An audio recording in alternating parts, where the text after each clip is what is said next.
ಎಲ್ಲರಿಗೂ ನಮಸ್ಕಾರ. ಇವತ್ತಿನ ರೆಸಿಪಿ ಒಂದು ಸಾತ್ವಿಕ ಆಹಾರ ಅಂತ ಹೇಳ್ಬೋದು. ನಿಮಗೆಲ್ಲ ಗೊತ್ತಿರುವ ಹಾಗೆ ತರಕಾರಿಗಳು ನಮ್ಮ ದೇಹಕ್ಕೆ ಬಹಳ ಅವಶ್ಯಕ.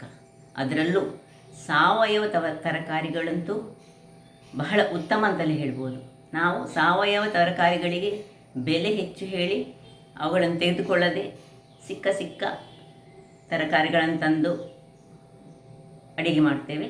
ಬಟ್ ಒಂದು ಡಾಕ್ಟ್ರ್ ಹೇಳಿದ ಪ್ರಕಾರ ಈಗ ನೀವು ಈ ಸಾವಯವ ಅಂದರೆ ಉತ್ತಮವಾದ ತರಕಾರಿಗಳನ್ನು ಯೂಸ್ ಮಾಡಿದರೆ ನಾಳೆ ಈ ಮೆಡಿಸಿನ್ಗೆ ಹಾಕುವಂತಹ ಹಣ ಉಳಿತದೆ.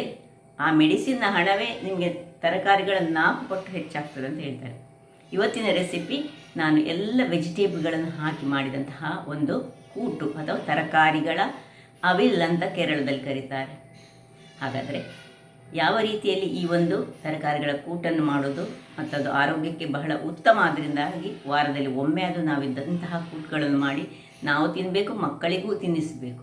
ಬನ್ನಿ, ಯಾವ ರೀತಿ ಮಾಡೋದನ್ನು ನೋಡೋ ಮೊದಲು ಯಾರೆಲ್ಲ ನನ್ನ ಚಾನಲನ್ನು ನೋಡ್ತಿದ್ದೀರಿ, ಯಾರೆಲ್ಲ ಇನ್ನೂ ಸಬ್ಸ್ಕ್ರೈಬ್ ಮಾಡಿಲ್ಲ, ದಯವಿಟ್ಟು ಸಬ್ಸ್ಕ್ರೈಬ್ ಮಾಡಿ, ಸಪೋರ್ಟ್ ಮಾಡಿ ಅಂತ ಹೇಳ್ತಾ ಅಡುಗೆ ಮನೆಗೆ ಹೋಗೋಣ. ನಮಸ್ತೆ ಮಿತ್ರರೇ, ಇವತ್ತು ಎಲ್ಲ ತರಕಾರಿಗಳನ್ನು ಹಾಕ್ಕೊಂಡು ಒಂದು ರೆಸಿಪಿ ಮಾಡೋಣ. ಹೆಚ್ಚಾಗಿ ಇದನ್ನು ಕೇರಳದಲ್ಲಿ ಅವಿಯಲ್ ಅಂತ ಮಾಡ್ತಾರೆ.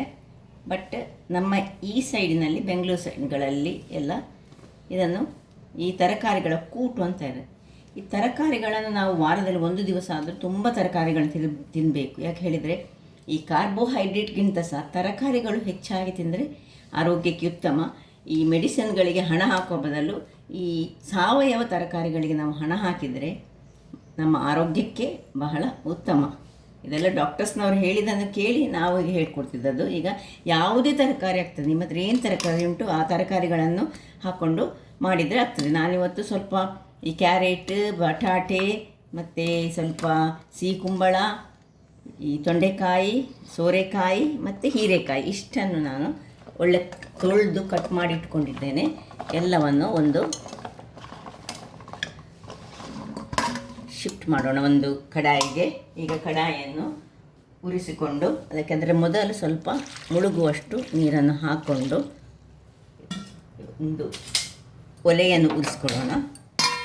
ಇನ್ನು ಮುಚ್ಚುವ ಮೊದಲು ಒಂದು ಎಲೆಯಷ್ಟು ಇಡೀ ಕರಿಬೇವನ್ನು ಇದಕ್ಕೆ ಹಾಕ್ಕೊಂಡು ಇದನ್ನು ಬೇಯಿಸ್ಕೊಳ್ಳೋಣ. ವೀಕ್ಷಕರೇ, ಇದು ಇಲ್ಲಿ ಬೇಯ್ತಾ ಇರುವಾಗ ಇದು ಬೇಯಲಿ.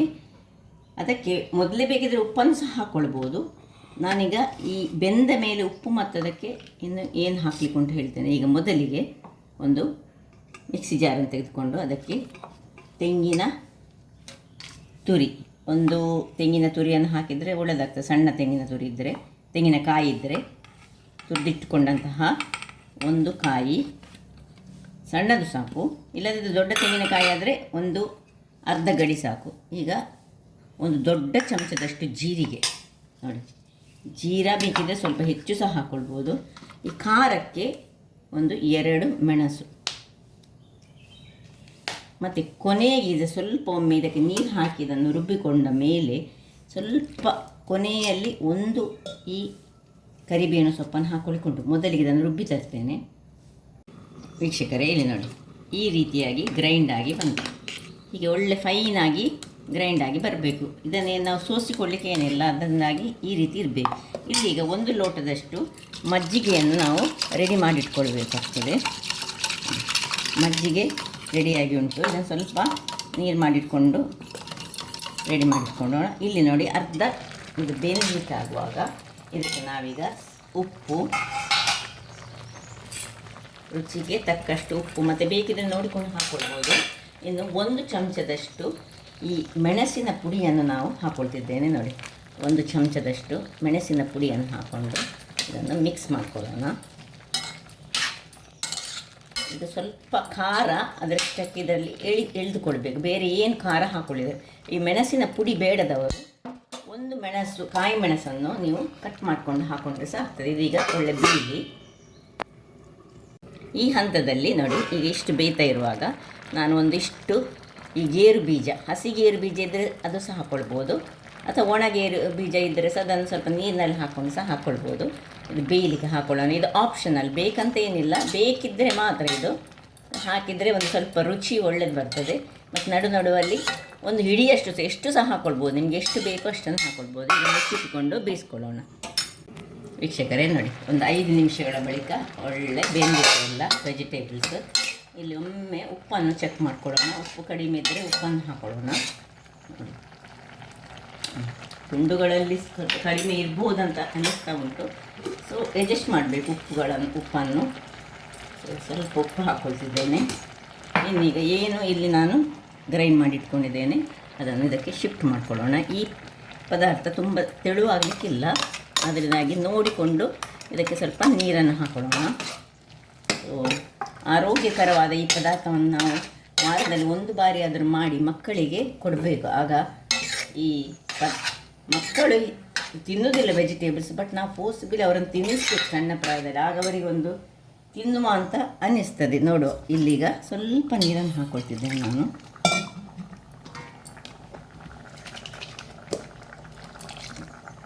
ಸ್ವಲ್ಪ ನೀರು ಹಾಕ್ಕೊಂಡು ಇದನ್ನು 1-2 ನಿಮಿಷಗಳ ಕಾಲ ಹೀಗೆ ಕುದಿಯಲು ಬಿಡೋಣ. ನೋಡಿ, ಒಂದೂವರೆ ನಿಮಿಷ ಆಯಿತು. ಇದು ಸಣ್ಣ ಕುದಿ ಬರ್ತಾ ಉಂಟು. ಸಣ್ಣ ಕುದಿ ಬರುವಾಗ ಈ 2 ಎಸಳಿನಷ್ಟು ಕರಿಬೇವಿನ ಸೊಪ್ಪು ಅಥವಾ 3 ಎಸಳು ಅಥವಾ 4 ಎಸಳು ಸಹ ಹಾಕ್ಕೊಳ್ಬೋದು. ಇದರಲ್ಲಿ ಇರೋದು ಇದರ ಪರಿಮಳದಕ್ಕೆ ಕೊಡ್ತದೆ. ಈಗ ಅದಕ್ಕೆ 1 ಚಮಚದಷ್ಟು ತೆಂಗಿನ ಎಣ್ಣೆ, 1-2 ಚಮಚದಷ್ಟು ತೆಂಗಿನ ಎಣ್ಣೆ ಹಾಕ್ಕೊಳ್ಬೋದು. ಕಡಿಮೆ ಬೇಕಿದ್ದವರು ಕಡಿಮೆ ಹಾಕ್ಕೊಳ್ಳಿ. ಸ್ವಲ್ಪ ಹೆಚ್ಚಾದ ಪರಿಮಳ ತುಂಬ ಸೊಗಸಾಗಿ ಬರ್ತದೆ. ಇನ್ನು ಇದನ್ನು ಏನು ಮಜ್ಜಿಗೆ ಮಾಡಿಟ್ಕೊಂಡಿದ್ದೇವೆ ಅದನ್ನು ಹಾಕ್ಕೊಂಡು ಇದನ್ನು ಆಫ್ ಮಾಡಿಕೊಂಡು ಮುಚ್ಚಳವನ್ನು ಮುಚ್ಚಿಕೊಂಡು 5 ನಿಮಿಷಗಳ ಕಾಲ ಓಪನ್ ಮಾಡ್ಕೊಳ್ಬಾರ್ದು. ವೀಕ್ಷಕರೇ ನೋಡಿ, 5 ನಿಮಿಷಗಳ ಬಳಿಕ ಒಳ್ಳೆ ಈ ಘಮ ಇದರದ್ದು ಯಾವುದರದ್ದು ಕರಿ ಲೀವ್ಸಿದ್ದು ಒಗ್ಗರಣೆ ಸೊಪ್ಪಿನ ಘಮ ಈ ತೆಂಗಿನ ಎಣ್ಣೆ ಒಟ್ಟಿಗೆ ಸೇರಿ ಬಹಳ ರುಚಿಕರವಾಗಿ ನೋಡಿ ಇಷ್ಟು ದಪ್ಪದಲ್ಲಿ ಬರಬೇಕು. ಇದು ತೆಳುವಾಗಬಾರ್ದು ತುಂಬ. ಸೊ ನೋಡಿ, ಈ ರೀತಿಯಾಗಿ ಇದನ್ನೀಗ ನಾವು ಸರ್ವ್ ಮಾಡ್ಕೊಳ್ಳೋಣ.